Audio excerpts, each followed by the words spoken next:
Vamos orar mais uma vez.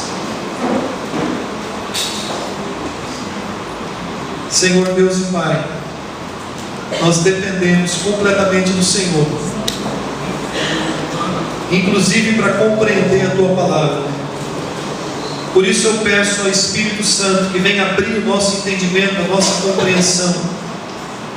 Que o Senhor me use segundo os Teus propósitos, me capacite a levar essa mensagem com fidelidade à Tua igreja. E que cada coração aqui, ó Deus, seja profundamente tocado pela Tua palavra. Que toda honra e toda glória sejam dadas àquele que abriu para nós um novo e vivo caminho. Jesus Cristo, o Teu Filho e nosso Senhor. Amém. Hebreus capítulo 4, do versículo 14 ao 16. Tendo, pois, a Jesus, o Filho de Deus, como grande sumo sacerdote, que penetrou os céus, conservemos firmes a nossa confissão, porque não temos sumo sacerdote que não possa compadecer-se das nossas fraquezas. Antes foi ele tentado em todas as coisas, a nossa semelhança, mas sem pecado. Acheguemo-nos, portanto, confiadamente junto ao trono da graça, a fim de recebermos misericórdia e acharmos graça para socorro em ocasião oportuna. Amém, igreja? Primeiramente esse texto para a gente começar. O que é que fazia o sumo sacerdote? A palavra sumo, ela significa principal. E para isso nós precisamos olhar um pouco para aquilo que Deus estabeleceu lá no passado, quando Ele chamou Abraão para formar uma nação, quando Ele levantou Moisés para trazer uma lei para essa mesma nação. Foi ali com Moisés que Deus instituiu um sacerdócio que deveria conduzir a adoração, o culto a Deus. Arão, amados, foi o primeiro sumo sacerdote da antiga aliança. Lá em Êxodo capítulo 28, de 1 a 2, você não precisa abrir, mas eu vou ler esse texto.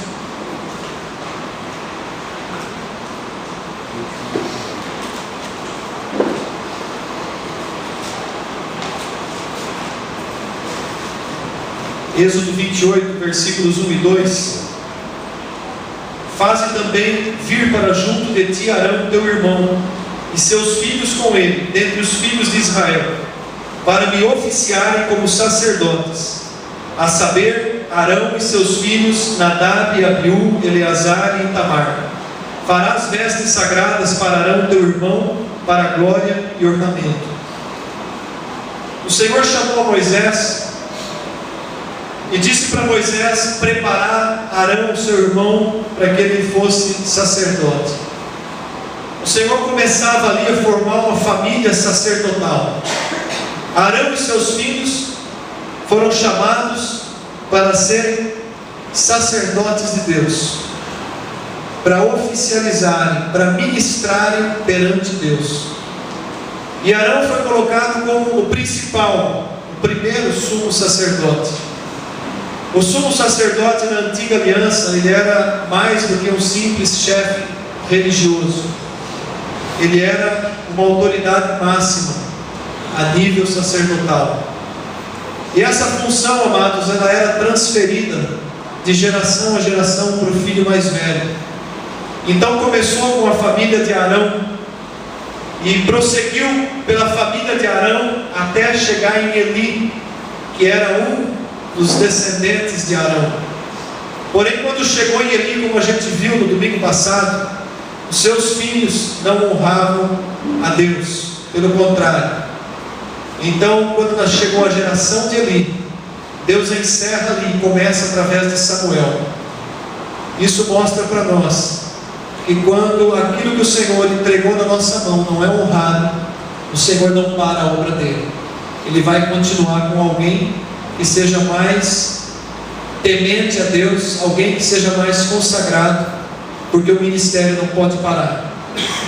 O sumo sacerdote, ele zelava para que todos os sacerdotes desempenhassem bem as suas funções. Lá em Levítico capítulo 8, capítulo 9, dá todas as referências de como o sumo sacerdote, o sacerdote deveria exercer o seu ministério diante do povo. O sumo sacerdote apresentava ofertas pelo pecado próprio e também uma vez por ano pelo pecado de toda a nação.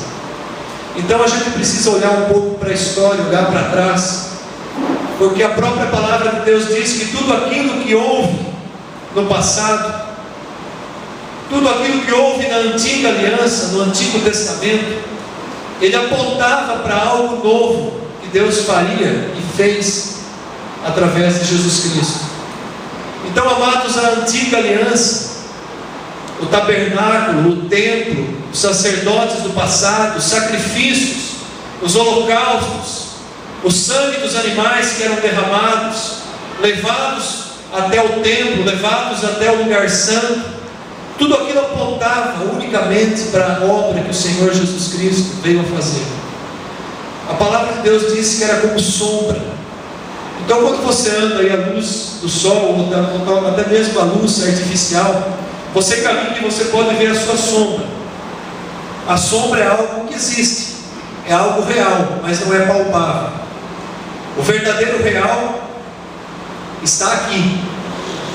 Então, se você está andando debaixo da luz do sol, você vê a sua sombra, mas você é a realidade daquela sombra. É mais ou menos isso que tipificava tudo aquilo que a gente viu, que a gente conhece no Antigo Testamento em relação à obra da cruz.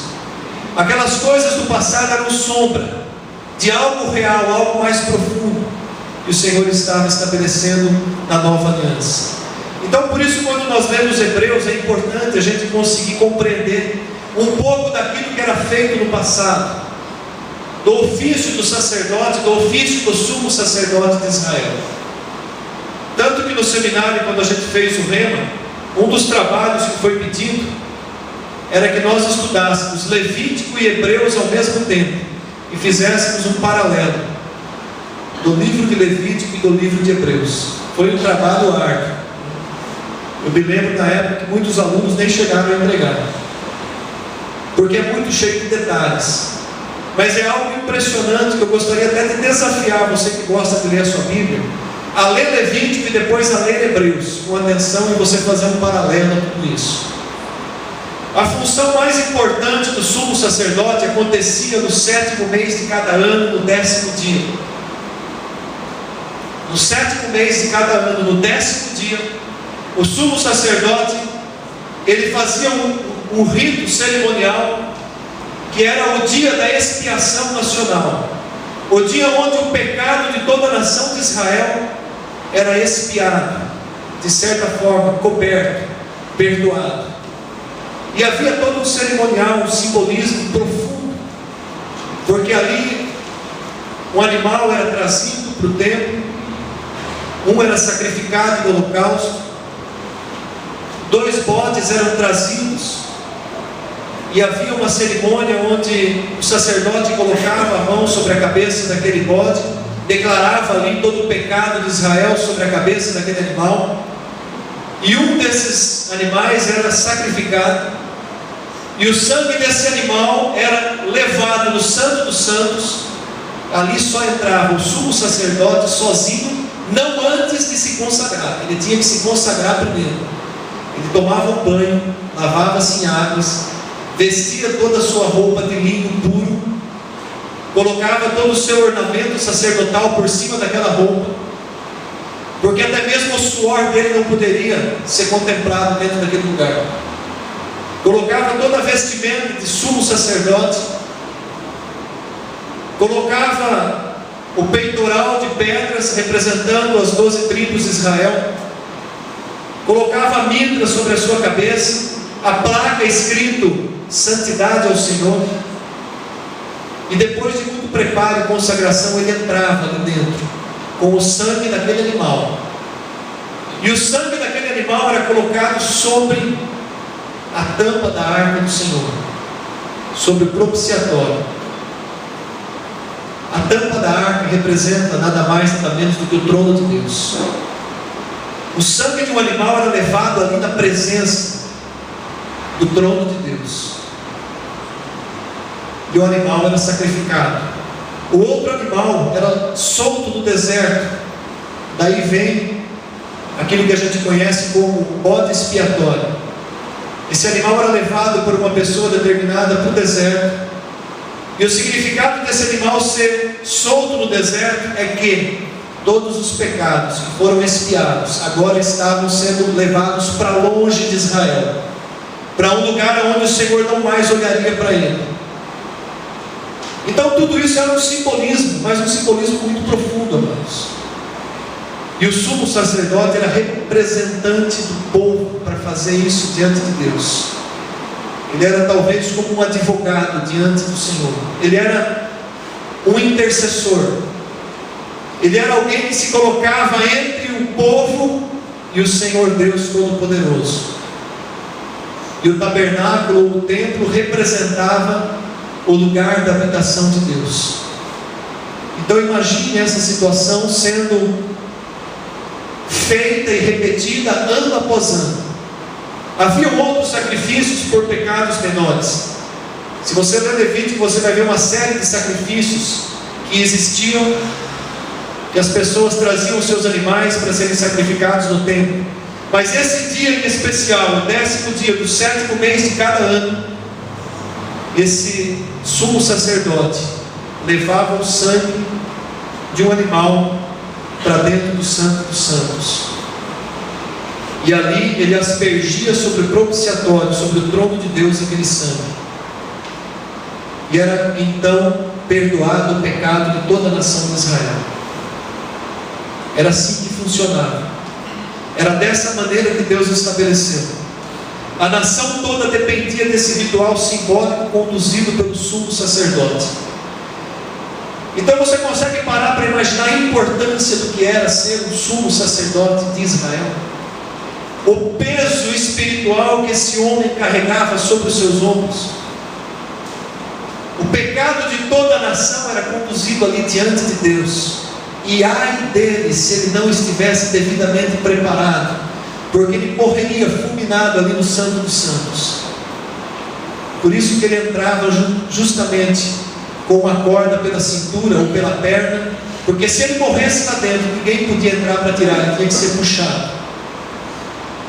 Então isso era um ritual, era um cerimonialismo, mas de uma profundidade que nós hoje podemos compreender. Ano após ano isso era feito para que a nação de Israel recebesse o perdão de Deus.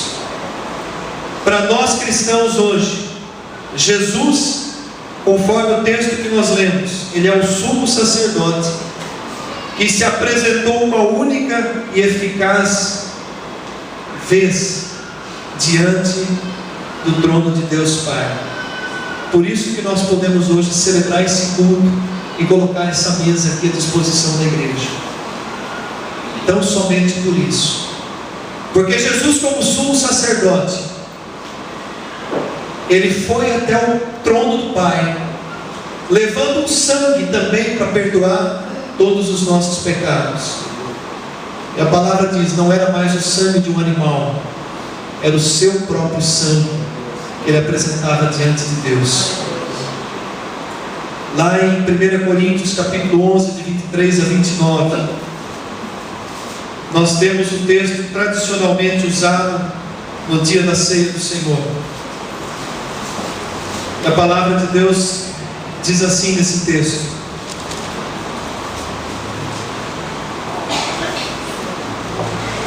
1 Coríntios 11, do 23 ao 29. Porque eu recebi do Senhor o que também vos entreguei. Era Paulo falando, que o Senhor Jesus, na noite que foi traído, tomou um pão. Ou seja, Paulo também recebeu do Senhor aquilo que ele entregava, o que do Senhor ele recebeu. E tendo dado graças, o partiu e disse: isto é o meu corpo que é dado por vós, fazei isto em memória de mim. Por semelhante modo, depois de haver ceado, tomou também o cálice, dizendo: este cálice é a nova aliança no meu sangue. Fazei isto todas as vezes que o beberdes em memória de mim.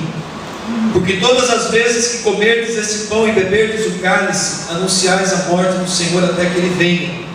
Por isso, aquele que comer o pão ou beber o cálice do Senhor indignamente, será réu do corpo e do sangue do Senhor. Examine-se, pois, o homem a si mesmo, e assim coma do pão e beba do cálice. Pois quem come e bebe sem discernir o corpo, come e bebe juízo para si. Entende, amados, a importância do que Paulo coloca para a igreja de Coríntios? Examine-se o homem a si mesmo. Olhe para dentro de você mesmo. Reconheça que você é dependente da misericórdia e da graça de Deus. Examine-se o homem a si mesmo. Olha para a tua impureza. Olha para os teus pecados. É isso que nós fazemos praticamente todos os dias.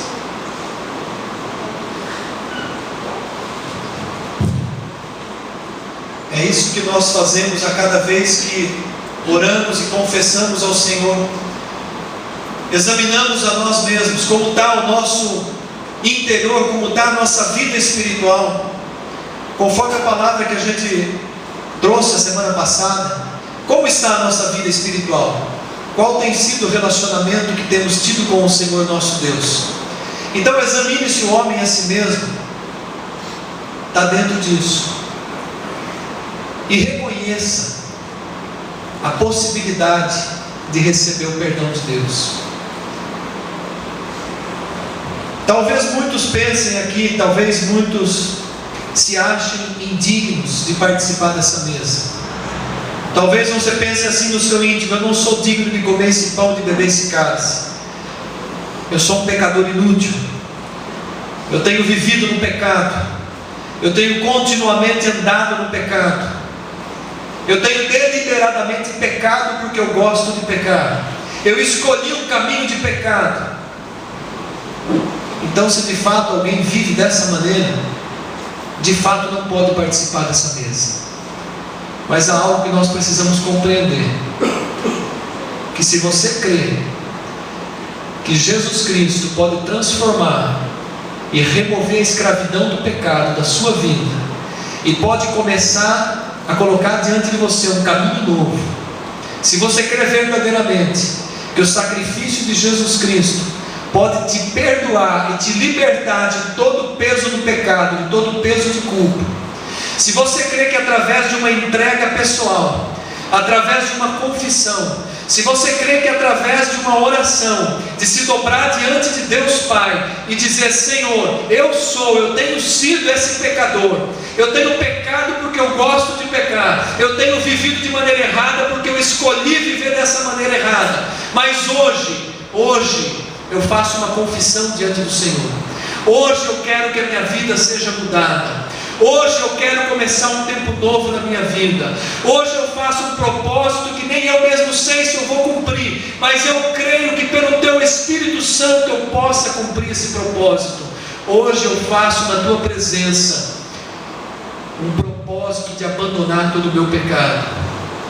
Hoje eu coloco a minha vida nas Tuas mãos para que o Senhor me transforme, mude o meu coração de pecador, de escravo do pecado, para o coração de um homem que depende de Deus, para o coração de alguém que reconhece que jamais poderia se apresentar diante do Senhor se não fosse por esse caminho que o Teu Filho Jesus Cristo, a qual eu tenho hoje por Senhor da minha vida, não tivesse abrido. Então, amados, esse é um ponto importantíssimo da nossa vida, porque nós não podemos viver aleatoriamente a essa realidade, a profundidade do que o Senhor fez. Quando nós dizemos que somos salvos em Cristo Jesus, nós somos automaticamente participantes dessa mesa. Ah, mas eu pequei, pastor. Amém, você pecou. Dobra o teu joelho, confessa o teu pecado, peça o perdão a Deus. Porque alguém que tem o temor de Deus no coração, ele não permanece vivendo no pecado. Nós todos pecamos diariamente. Nós não conseguimos passar sequer um dia sem cometer um pecado, pelo menos. Então nós temos que diariamente nos achegar a Deus, confessar, pedir o perdão do nosso pecado e estarmos sempre em paz com Deus, porque Jesus Cristo conquistou essa paz para cada um de nós. Porém, aquele que tem vivido, escolhido viver no pecado deliberadamente, esse vive uma situação complicadíssima, porque nós pecamos, mas sentimos no nosso coração o quanto que o nosso pecado entristece a Deus, nosso Pai. Mas aquele que já se cauterizou no coração, ele continua a pecar, e ele não consegue mais compreender que o seu pecado fere o coração de Deus. E aí mora o grande problema, porque uma pessoa que cauterizou no seu coração o preço do pecado, ela não vai sentir necessidade de arrependimento, ou se ela se arrepender diante de Deus, vai ser um arrependimento da boca para fora, não um arrependimento de coração que brotou do íntimo da alma, um arrependimento genuíno de alguém que reconhece que é pecador e depende da misericórdia de Deus. Então o escritor de Hebreus, ele diz assim para nós hoje, trazendo a palavra de uma maneira bem acessível: você não precisa viver debaixo do peso do pecado.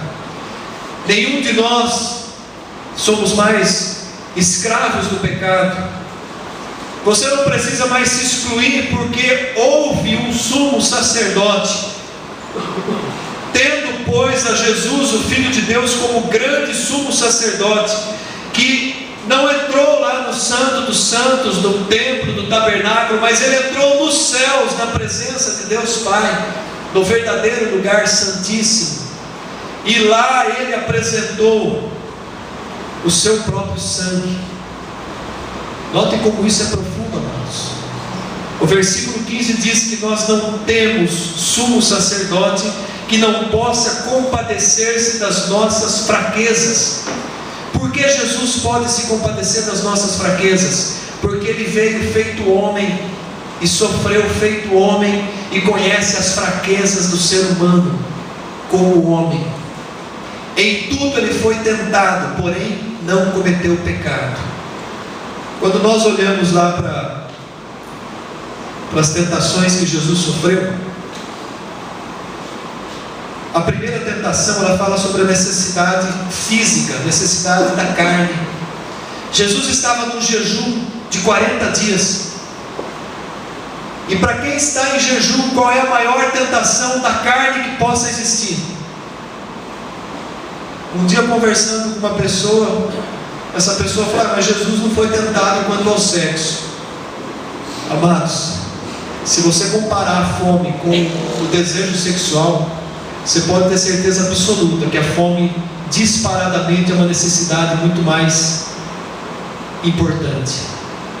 40 dias de jejum, desesperadamente com fome, ele é tentado na sua carne, ele resiste. A segunda grande tentação envolvia em relação a um poder espiritual, ele resiste. A terceira, um poder a nível de governo, poder material, ele resiste. Então ele foi tentado, mas em nada ele pecou.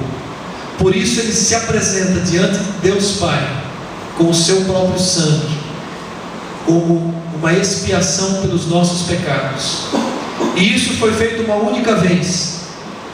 Nunca mais precisou se repetir ano após ano esse sacrifício. Por isso a importância de nós cremos naquilo que Jesus disse. Por isso o versículo 16 do texto base diz assim: acheguemo-nos, portanto, confiadamente junto ao trono da graça, a fim de recebermos misericórdia e acharmos graça para socorro em ocasião oportuna.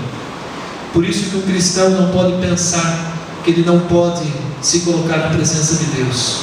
Ah não, mas eu pequei hoje antes de vir para o culto, o cara me deu uma fechada com o carro e eu falei aquela palavra, eu não posso participar da ceia do Senhor hoje. Se você já orou e se arrependeu, você pode participar da ceia do Senhor. Entende, amados? Há muita gente vivendo de uma maneira derrotada, de uma vida espiritual fracassada, porque não conhece, não consegue compreender a dimensão do amor de Deus, a dimensão do perdão que foi derramado sobre a nossa vida e vive acusando a si próprio. Quantas pessoas estão vivendo debaixo de uma acusação que ela própria coloca sobre a própria vida, porque o Senhor já perdoou. Talvez a pessoa ofendida já tenha perdoado, mas a própria pessoa não se perdoa, ela não se coloca ao alcance de ser perdoada. A palavra de Deus hoje veio para curar corações assim, se é que há entre nós algum coração desse jeito. O Senhor Jesus abriu esse caminho. Jesus, o Filho de Deus, é o nosso sumo sacerdote, penetrou os céus. Por isso ele diz: conservemos firme a nossa confissão. Que confissão que é essa?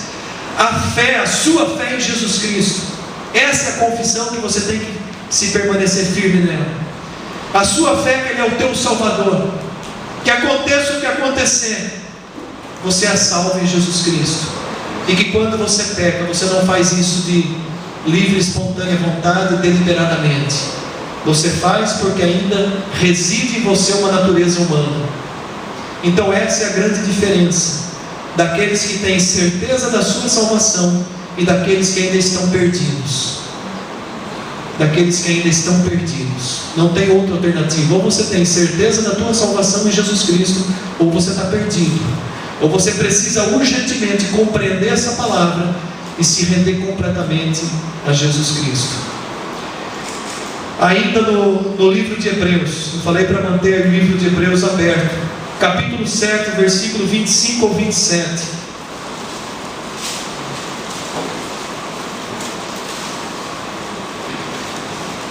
Tudo isso seria ensinado com tempo e com detalhes na nossa escola bíblica dominical. Mas, como apenas 1/3 da igreja participa da escola bíblica, então às vezes a gente tem que trazer uma pregação que é uma aula, que é o que a gente está fazendo hoje.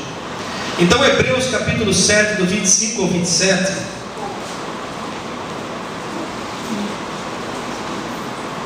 diz assim: por isso também pôde salvar totalmente os que por ele se chegam a Deus, vivendo sempre para interceder por eles. De quem que está falando? Jesus Cristo. Com efeito nos convinha um sumo sacerdote como este, santo, inculpável, sem mácula, separado dos pecadores e feito mais alto do que os céus, que não tem necessidade, como sumos sacerdotes, de oferecer todos os dias sacrifícios, primeiro por seus próprios pecados, depois pelos pecados de todo o povo, porque fez isso uma vez por todas, quando a si mesmo se ofereceu. Está tão claro na Bíblia, na palavra de Deus. Veja como é importante você conhecer a tua Bíblia. Porque a lei constitui sumos sacerdotes a homens sujeitos à fraqueza, mas a palavra do juramento, que foi posterior à lei, constituiu o Filho, com letra maiúscula, perfeito para sempre. Olha a preciosidade que é o livro de Hebreus, capítulo 8, do versículo 6 ao 13. Isso precisa ser gravado no nosso coração de uma maneira perpétua, amados. Enquanto nós vivermos, nós precisamos ter gravado no nosso coração isso. E agora, com efeito, obteve Jesus ministério tanto mais excelente, quanto ele é também mediador de superior aliança, instituída com base em superiores promessas. Porque se aquela primeira aliança tivesse sido sem defeito, de maneira alguma estaria sendo buscado lugar para a segunda. Ou seja, se o Antigo Testamento, a aliança da lei, tivesse sido perfeita, Jesus não precisava ter vindo. E de fato, repreendendo-os, diz: eis aí, vem dias, diz o Senhor, e firmarei nova aliança com a casa de Israel e com a casa de Judá, não segundo a aliança que fiz com os seus pais, no dia em que os tomei pela mão para os conduzir até fora da terra do Egito, pois eles não continuaram na minha aliança, e eu não atentei para eles, diz o Senhor. Porque esta é a aliança que firmarei com a casa de Israel depois daqueles dias, diz o Senhor. Na sua mente imprimirei as minhas leis, e também sobre o teu coração as inscreverei, e eu serei o seu Deus, e eles serão o meu povo. Então essa aliança que o Senhor Jesus firmou conosco